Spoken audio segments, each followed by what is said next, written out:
Buenos días. En la clase de hoy vamos a ver políticas y programas de redistribución de la población. Conscientes del desequilibrio en la distribución de la población, muchos gobiernos, sobre todo de los países periféricos, intentan corregir esos desequilibrios mediante diferentes programas y políticas. Los objetivos generales que pretenden son, en primer lugar, reducir la presión demográfica sobre territorios de fragilidad ecológica. En segundo lugar, repoblar áreas fronterizas por motivos de seguridad. En tercer lugar, reducir los desequilibrios económicos entre regiones y el acceso al trabajo y servicios en general. Y por último, evitar la inestabilidad que podría derivarse de la fuente de concentración de la población. ¿Cuáles son las medidas para llevar a la práctica estos objetivos? En primer lugar, tenemos programas para reducir el crecimiento metropolitano mediante el freno o la reducción de inmigración a través de disposiciones que regulan la concesión de permisos de residencia. Es decir, que haya barreras, haya papeleo, haya muros que evitan que uno pueda entrar a un país.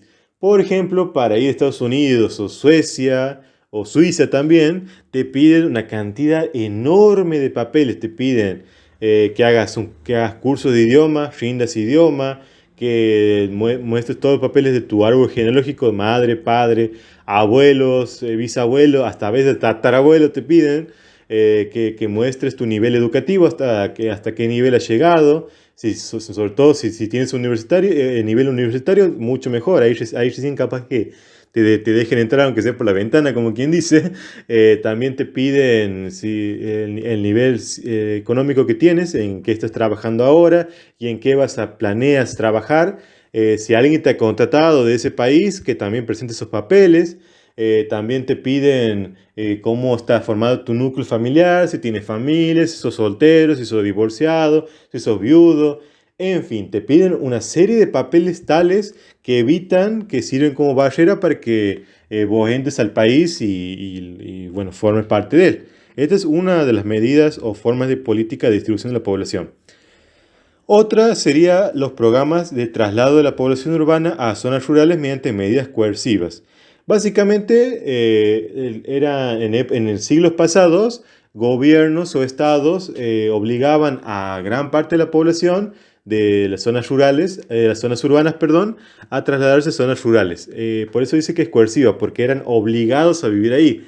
Ya sea porque había tierra sin trabajar o ya sea porque eran territorios rurales, zonas fronterizas que había que poblar para evitar ser invadidas por otros países. Hasta donde sé, este es un programa de redistribución de la población del pasado, de siglos anteriores, pero bueno, ya capaz que veamos si existe algún ejemplo de hoy en día cuando veamos geografía urbana y rural. O si han trabajado con sus docentes este tema, estaría interesante que me dejen saber un ejemplo en los comentarios. Otro programa sería corregir los efectos del crecimiento urbano mediante acciones de mejora del hábitat y condiciones de vida de los habitantes de ciertas zonas deterioradas. Básicamente, si somos gobernantes de una zona y vemos que está repleta de personas, vamos creando ciudades o vamos invitando a las personas a que se muden a otras ciudades de las que va a depender nuestra ciudad principal. Por eso habla de ciudades satélite o ciudades dormitorio. Y ahí da, por ejemplo, el ejemplo de Santiago, Chile, de la que dependen dos ciudades satélite como son Lara Pinta y Valle Grande. Ahí dejo una imagen, pero también les invito a que googleen, que busquen videos o información sobre estas ciudades. Y de paso, ahí si son profesores, les pueden dejar el trabajo a sus alumnos para que busquen un poco más de información sobre estas ciudades y la desarrollen y charlen en la clase. Después tenemos los programas de dispersión regional del crecimiento urbano mediante la promoción de ciudades de tipo medio o de las capitales regionales.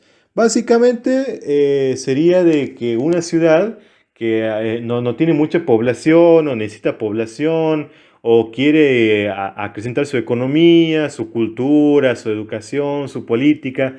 Digamos que un pueblito o ciudad pequeña quiere hacerse grande, tiene ínfulas de grandeza, o ve la necesidad de población activa, o ve la necesidad de jóvenes, porque hay mucha demanda de trabajo, la ciudad hace políticas para que sea atractivo para que vengan y se mude gran cantidad de gente. Por ejemplo, hoy en día está muy en auge Andorra, dentro de España, por esto de que es como una especie de paraíso fiscal y que básicamente ha traído gran cantidad de influencers, gran cantidad de youtubers españoles a trasladarse a esas zonas, y de paso los youtubers y influencers en sus diferentes redes sociales han ido atrayendo más población joven por seguir a estos influencers, a sus ídolos, y entonces hoy en día Andorra goza de una gran población joven. Este es un ejemplo para nombrar. Estaría bueno también que trabajen con los estudiantes y que planteen así ciudades, ya sea de su país o de su provincia, que han hecho así políticas que han hecho atractivo el mudarse o ir a vivir ahí. Y después tenemos los programas de retención de la población rural por medio de la promoción integral de zonas agrarias. Aquí básicamente sería cuando hay población rural y de poco ha habido unas olas migratorias jóvenes y vos necesitas que mano de obra joven se quede en el lugar, y entonces haces políticas en las que les das facilidad, acceso a la tierra, a los títulos de la tierra, les das ciertos balances en los impuestos, incluso a veces no tienen que pagar impuestos. Básicamente, cuando vos le das beneficios a la zona rural para que la gente desee seguir quedando ahí, desee seguir viviendo en el campo, desee seguir viviendo en lo rural. Y aquí dado, por ejemplo, en Perú tenemos la ley 27.360.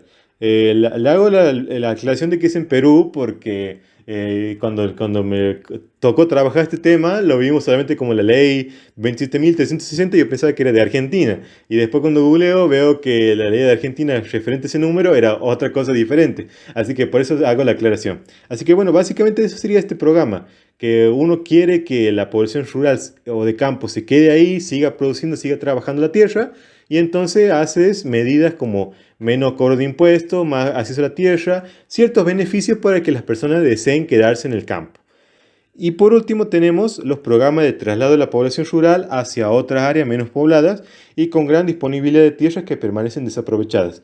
Este también afecta a la población rural, pero en este caso es cuando yo veo que hay suelos fértiles, hay zonas fronterizas o hay zonas que yo estoy viendo que las puedo trabajar para la soja, para el maíz, para el trigo, para el algodón, para producir más y así traer más dólares, más euros a mis finanzas, a mis arcas, al Banco Central. Y entonces necesito incentivar a que población rural, parte de población rural de un territorio se traslada a esta zona. Entonces también es hacer políticas que beneficien o que hagan atractivo que uno se mude o que compre tierras en esos lugares. Y bueno, aquí tienen básicamente lo que sería simplificando lo que pretenden estas políticas de distribución o redistribución de la población. Si cualquier duda o sugerencia me lo dejan saber en los comentarios, y sin más que decir, los saluda Hernán Ponce. Hasta otro.